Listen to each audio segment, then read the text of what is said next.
किसको ले जाएंगे? सिर्फ दुल्हन को ले जाएंगे। പാപത്തിന്റെ കോട്ടിട്ട് നടക്കുന്നവനെ ആരെയും കൊണ്ടുപോകത്തില്ല. पाप की संसार में घूमने वालों को परमेश्वर ले जाने वाला नहीं. വിശുദ്ധിയുടെ കോട്ടിട്ട് നടക്കുന്നവനെ മാത്രമേ ദൈവം കൊണ്ടുപോകത്തുള്ളൂ. तो जो पवित्रता की कोट पहन करके चलते हैं उनको ही परमेश्वर ले जाएंगे. അതുകൊണ്ട് നമ്മൾ എല്ലാവരും ഒരു വിശുദ്ധ ജീവിതം ജീവിക്കണം. इसलिए हमें से प्रत्येक एक पवित्र जीवन बिताना है. കാര്യം വിശുദ്ധന്മാരെ ചേർക്കുവാനാ ദൈവം രണ്ടാമത് വരുന്നത്. इसलिए कि संत लोगों को ले जाने के लिए प्रभु यीशु मसीह आने वाला है. അപ്പോൾ എന്നോട് തന്നെ ചോദിക്കണം, ഞാൻ വിശുദ്ധിയിലാണോ ജീവിക്കുന്നത്? इसलिए मुझे अपने आप से पूछना जरूरी है कि क्या मैं पवित्रता में जीवन बिता रहा हूं?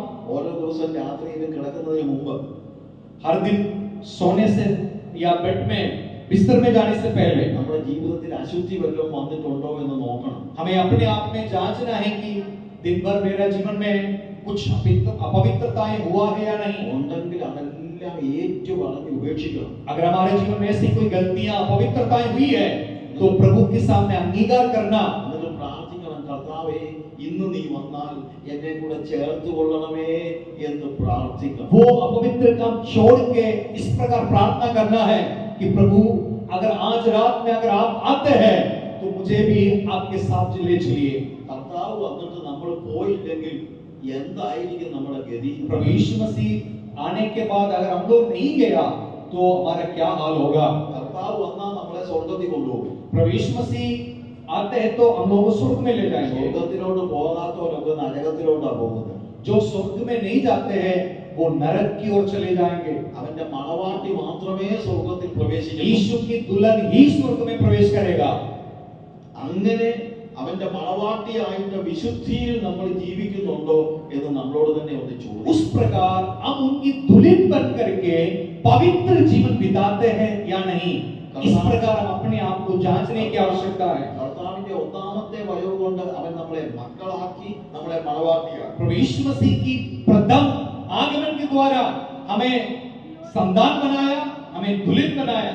ആരെങ്കിലും ഇന്ന് ദൈവത്തിന്റെ മക്കളല്ലെങ്കിൽ ഇന്ന് ദൈവസന്നിധിയിൽ പാവങ്ങൾ ഏറ്റുപറഞ്ഞ് ഉപേക്ഷിച്ച് ദൈവ മക്കളാകണം. प्रियो, अगर आप में से कोई आज तक परमेश्वर की संतान नहीं बना तो अपने पापों को छोड़कर प्रभु यीशु मसीह को ग्रहण करके उनकी संतान बन जाए. നിങ്ങൾ യോഗത്തിന് വരുന്നുണ്ടായിരിക്കും, പാട്ട് പാടുന്നുണ്ടായിരിക്കും, എന്നാൽ പാവങ്ങൾ ഏറ്റുപറഞ്ഞ് ഉപേക്ഷിച്ച് യേശുവിനെ ഉള്ളിൽ കയറ്റി ഇരുത്തിയില്ലെങ്കിൽ നിങ്ങൾ നിങ്ങളുടെ പാപങ്ങളിൽ आप प्रार्थना में इस प्रकार की मीटिंग में आते होंगे, गीत गाते होंगे, अगर आप अपने पाप को छोड़ेंगे नहीं या पश्चाताप नहीं करेंगे, उनकी संतान नहीं बनेंगे तो हम स्वर्ग राज्य में प्रवेश नहीं कर पाएंगे. അതുകൊണ്ട് ആരെങ്കിലും പാപത്തിൽ ജീവിക്കുന്നുവെങ്കിൽ ഇന്ന് പാപങ്ങളെ ഉപേക്ഷിച്ച് കർത്താവിന്റെ സന്നിധിയിലേക്ക് വരിക. अगर हमारे जीवन में या आप में से किसी के जीवन में उस प्रकार की पापमय जीवन है, पापमय जिंदगी है,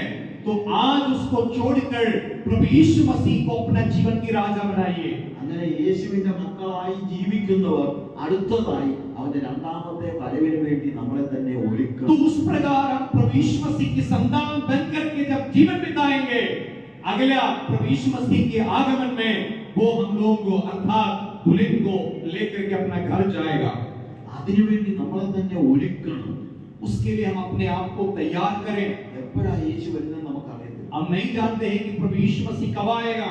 ചിലപ്പോൾ ഇന്ന് വന്നേക്കും, शायद आज आ सकते हैं, ചിലപ്പോൾ 10 ദിവസം കഴിഞ്ഞ് വരുമായിരിക്കും. 10 दिन की बात भी हो सकता है, നമുക്കറിയത്തില്ല. हम नहीं जानते हैं. പക്ഷെ എപ്പോ വന്നാലും അവന്റെ വരവിൽ നമ്മൾ എടുക്കപ്പെടും. लेकिन कभी भी आए उनकी आगमन में हम भी अम्बिक के साथ चले जाएंगे. പണ്ട് വിശ്വാസികൾ തമ്മിൽ കാണുമ്പോഴൊക്കെ പ്രാർത്ഥിക്കുന്ന ഒരു കാര്യമുണ്ട്, മാറാനാഥ, നമ്മുടെ കർത്താവ് വരുന്നു, കർത്താവേ വരണമേ എന്ന് പറഞ്ഞ പ്രാർത്ഥന അവസാനിപ്പിക്കും. पहले लोग जब एकत्रित होते थे, प्रभु के लोग एक दूसरे से मिलते थे, उनकी प्रार्थना की अंतिम समय इस प्रकार कहता था, मारा ना था. तो इसका मतलब है कि प्रभु आप आइए. इस प्रकार उनकी मीटिंग, उनकी प्रार्थना सभाएं खत्म होती थी. വെളിപ്പാട് 22-ാം അധ്യായത്തിൽ കർത്താവ് അതിന്റെ 12-ാമത്തെ വാക്യത്തിൽ പറയുന്നു, प्रकाशित वाक्य 22वां अध्याय इसका 12वां वचन में इस प्रकार लिखा है, ഇതാ ഞാൻ വേഗം വരുന്നു. वहां लिखा है कि मैं जल्दी आता हूं. ഓരോരുത്തരും അവനവൻ എന്റെ പക്കൽ हर एक के काम के अनुसार बदला देने के लिए प्रतिफल मेरे पास है। ഹല്ലേലൂയ. हालेलुया। കർത്താവ് പറയാണ് 20ാമത്തെ വാക്യത്തിൽ, ഇത് സാക്ഷീകരിക്കുന്നവൻ അതേ ഞാൻ വേഗം വരുന്നു എന്ന് അരുളി ചെയ്യുന്നു. उसका 20वां वचन इस प्रकार लिखा है, जो इन बातों की गवाही देता है वो ये कहता है, हाँ मैं शीघ्र आने वाला हूँ। അതിന് മറുപടിയായി സഭ പറയുന്നത്, ആമേൻ കർത്താവായ യേശുവേ വരണമേ എന്ന്. उसके बदले कलीसिया इस प्रकार कहेंगे, कहते हैं, आमीन हे प्रभु यीशु आ। ഇതെപ്പോഴും നമ്മുടെ പ്രാർത്ഥന. प्रियो, ये हमेशा हमारा प्रार्थना होना चाहिए। ഞാൻ എന്റെ വാക്കുകൾ ഇവിടെ അവസാനിപ്പിക്കുന്നു. मैं अपने शब्दों को समाप्त करना चाह रहा हूँ। കർത്താവിന്റെ ഒന്നാമത്തെ വരവ് നമ്മളെ അവന്റെ മക്കളാക്കുവാൻ വേണ്ടിയാണ്. प्रथम आगमन में एक हुआ है कि हमें से प्रत्येक को परमेश्वर का संतान बनाया। നമ്മളെ പാപത്തിൽ നിന്ന് വിടുവിക്കുവാൻ യേശു കർത്താവ് കാൽവറി ക്രൂശിൽ മരിച്ചു. हमें पापों से छुड़ाने के लिए प्रभु यीशु मसीह कलवरी क्रूस पर अपना जीवन दिया। അവന്റെ നീതിയുടെ വസ്ത്രം അവൻ എനിക്ക് തന്നു. वो अपना धार्मिकता का वस्त्र मुझे पहनाया। ഈ വസ്ത്രം നമ്മൾ ഒരിക്കലും അഴുക്കാക്കരുത്, അത് വിശുദ്ധിയിൽ സൂക്ഷിക്കണം. प्रियो, इस वस्त्र को हम कभी भी मेला न करें, उसको गंदा न करें, उसको पवित्रता के साथ संभाल के रखना। നമ്മൾ ഒരു വിശുദ്ധ ജീവിതം ജീവിക്കണം. हम एक पवित्र जीवन बिताएं। അങ്ങനെ വിശുദ്ധ ജീവിതം ജീവിക്കുന്നവനെ ചേർത്തുകൊള്ളുവാൻ നമ്മുടെ കർത്താവ് വീണ്ടും വരുന്നു. उस प्रकार पवित्र जीवन बिताने वालों को ले जाने के लिए हमारा यीशु मसीह आने वाला है। പോകാൻ തയ്യാറാണോ നിങ്ങൾ? क्या आप जाने के लिए तैयार हैं? Hallelujah, hallelujah, hallelujah.